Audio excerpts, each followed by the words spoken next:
मेरे प्यारे देशवासियों,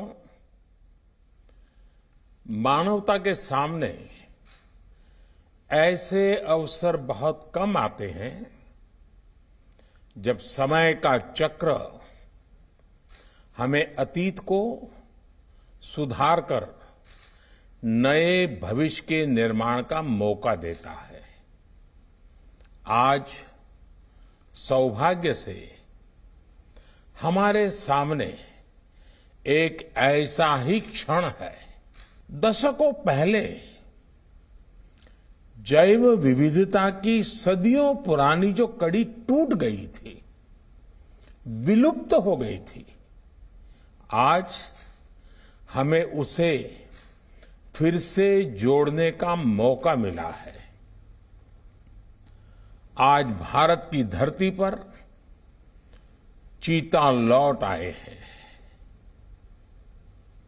और मैं ये भी कहूंगा कि इन चीतों के साथ ही भारत की प्रकृति प्रेमी चेतना भी पूरी शक्ति से जागृत हो उठी है। मैं इस ऐतिहासिक अवसर पर सभी देशवासियों को बहुत बहुत बधाई देता हूं। विशेष रूप से मैं हमारे मित्र देश नामीबिया और वहां की सरकार का भी धन्यवाद करता हूं, जिनके सहयोग से दशकों बाद चीते भारत की धरती पर वापस लौटे हैं। मुझे विश्वास है ये चीते न केवल प्रकृति के प्रति हमारी जिम्मेदारियों का बोध कराएंगे, बल्कि हमारे मानवीय मूल्यों और परंपराओं से भी अवगत कराएंगे। साथियों, जब हम अपनी जड़ों से दूर होते हैं तो बहुत कुछ खो बैठते हैं।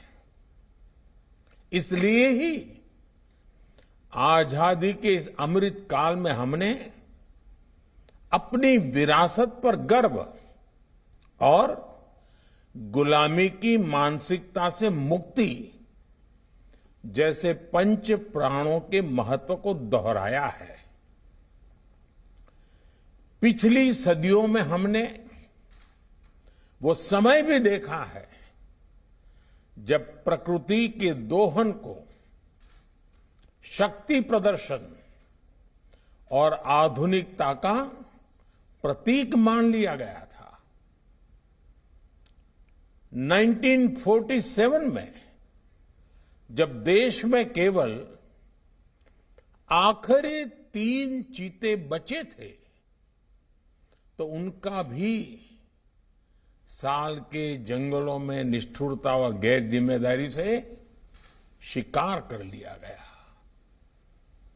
ये दुर्भाग्य रहा कि हमने 1952 में चीतों को देश से विलुप्त तो घोषित कर दिया, लेकिन उनके पुनर्वास के लिए दशकों तक कोई सार्थक प्रयास नहीं हुआ। आज आजादी के अमृत काल में अब देश नई ऊर्जा के साथ चीतों के पुनर्वास के लिए जुट गया है। अमृत में तो वो सामर्थ्य होता है जो मृत को भी पुनर्जीवित कर देता है। मुझे खुशी है कि आजादी के अमृत काल में कर्तव्य और विश्वास का ये अमृत हमारी विरासत को, हमारी धरोहरों को और अब चीतों को भी भारत की धरती पर पुनर्जीवित कर रहा है। इसके पीछे हमारी वर्षों की मेहनत है। एक ऐसा कार्य राजनीतिक दृष्टि से जिसे कोई महत्व नहीं देता, उसके पीछे भी हमने भरपूर ऊर्जा लगाई।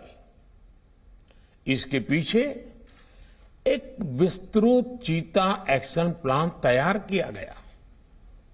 हमारे वैज्ञानिकों ने लंबी रिसर्च की, साउथ अफ्रीकन और नामीबियाई एक्सपर्ट के साथ मिलकर काम किया।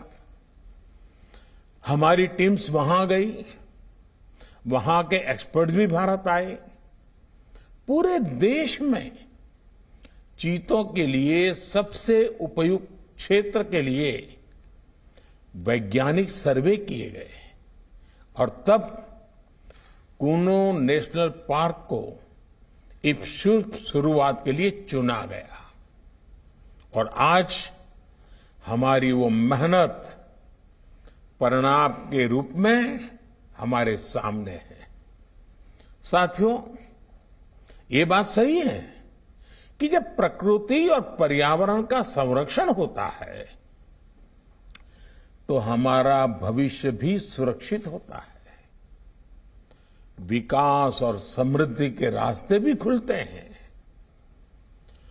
कूनो नेशनल पार्क में जब चीता फिर से दौड़ेंगे तो यहां का ग्रासलैंड इकोसिस्टम फिर से रिस्टोर होगा, बायोडायवर्सिटी और बढ़ेगी। आने वाले दिनों में यहां इको टूरिज्म भी बढ़ेगा, यहां विकास की नई संभावनाएं जन्म लेगी, रोजगार के अवसर बढ़ेंगे। लेकिन साथियों, मैं आज आपसे सभी देशवासियों से एक आग्रह भी करना चाहता हूं। कूनो नेशनल पार्क में छोड़े गए चीतों को देखने के लिए देशवासियों को कुछ महीने का धैर्य दिखाना होगा, इंतजार करना होगा, सहयोग करना होगा। आज ये चीते मेहमान बनकर आए हैं, इस क्षेत्र से अनजान है। कूनो नेशनल पार्क को ये चीते अपना घर बना पाए, इसके लिए हमें इन चीतों को भी कुछ महीने का समय देना होगा। अंतर्राष्ट्रीय गाइडलाइंस पर चलते हुए भारत इन चीतों को बचाने की पूरी कोशिश कर रहा है। हमें अपने प्रयासों को विफल नहीं होने देना है।